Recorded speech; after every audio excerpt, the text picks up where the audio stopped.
You ever feel like your brain has this super sensitive gas pedal, but the brakes are, well, they're pretty much worn down to the metal? You know that feeling. The slightest touch sends you lurching forward and it feels almost impossible to stop. If that sounds even a little bit familiar, you're definitely in the right place.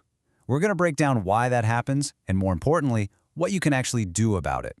So here's what we're going to cover. First up, we're going to dig into the science behind that feeling, what we're calling the brain's accelerator and brakes. Then, we're jumping right into the practical stuff, building your own emotional toolkit with 3 really powerful skills. We'll wrap things up by looking at how you can make these changes truly last. All right, let's dive into our first section, the brain's accelerator and brakes. You know, to get a handle on impulsivity, we first have to get that these urges aren't just random. Nope. There's actually a biological tug-of-war going on right inside your brain. And it really comes down to 2 main systems playing against each other. On one side, you've got the accelerator. That's your brain's reward system. It's that powerful, primal part that's all about immediate gratification. It's the voice screaming, "Do it, this will feel good now." But then you've got the brakes. That's your prefrontal cortex.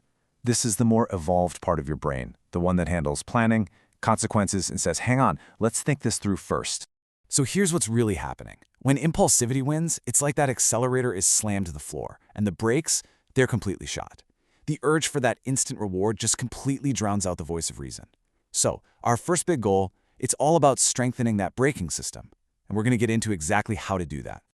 Okay, so we've got a good picture of the problem now, right? So let's talk about the solution, building your emotional toolkit. This is all about getting practical skills to manage those moments when the accelerator just wants to take over. And a great way to do this is through therapy. Seriously, think of it like taking your car to a specialized mechanic, but for your mind. Effective approaches like CBT, which helps you reframe those unhelpful thought patterns, and DBT, which is all about learning to handle tough emotions, they aren't just about talking. They literally give you a hands-on toolkit full of strategies to help you pause, breathe, and choose a more thoughtful response. And that brings us perfectly to our very first tool, which comes from DBT. I want you to think of this one as your emotional emergency brake. It's designed to be pulled in the absolute heat of the moment. So what's the problem this tool is built to solve? Well, when you feel emotions really strongly, we're talking rage, panic, intense excitement, it can feel like there's zero space between the urge you feel and the action you take. The whole point of this skill, the entire goal, is to create that little bit of space, that crucial pause.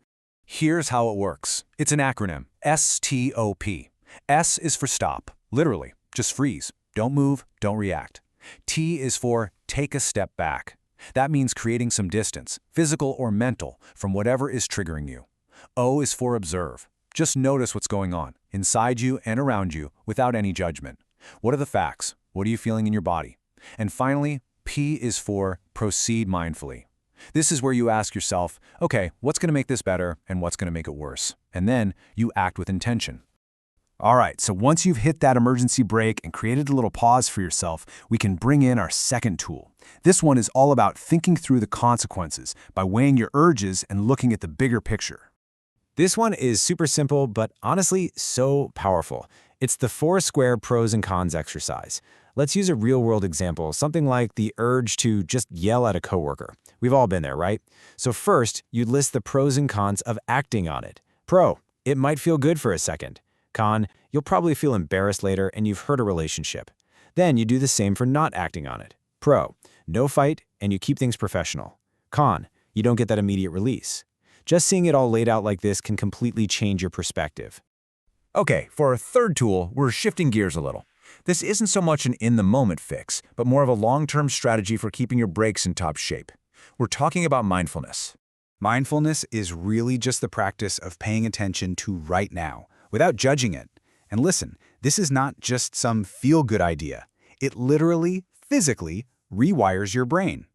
In fact, research shows that just 5 weeks of mindfulness training can tangibly reduce impulsivity by changing the very structures in your brain. How cool is that? And you can actually start practicing this like right now. Let's try a really simple breathing exercise together. Just breathe in through your nose for 4 seconds, hold it for 3, now breathe out through your nose for 4 seconds, and hold again for 3. Repeating that simple cycle just 5 times can calm your whole nervous system down. It's a skill you can use anywhere, anytime. Okay, let's pull all these threads together in our last section here, your path to lasting change. We've looked at the biology, and we've walked through 3 powerful skills you can start using today. If you take away just one thing from our time together today, please let it be this. Gaining control over impulsivity is not a willpower problem. It is not about just trying harder. Lasting change comes from having the right skills in your toolkit and the right support to help you practice them until they become second nature. Look, building this toolkit is a journey, and taking that first step can be tough. If you feel like you could use some support along the way, our team at Providers for Healthy Living is here to help. We provide effective, evidence-based care to help you get back in the driver's seat. You can learn more by visiting us at providersforhealthyliving.com. Thank you so much for hanging out with me today. If you found these tools helpful, please give this a like and share it with someone who might need it. Let us know in the comments which tool you're going to try first. And of course, don't forget to subscribe for more explainers designed to help you navigate life's challenges.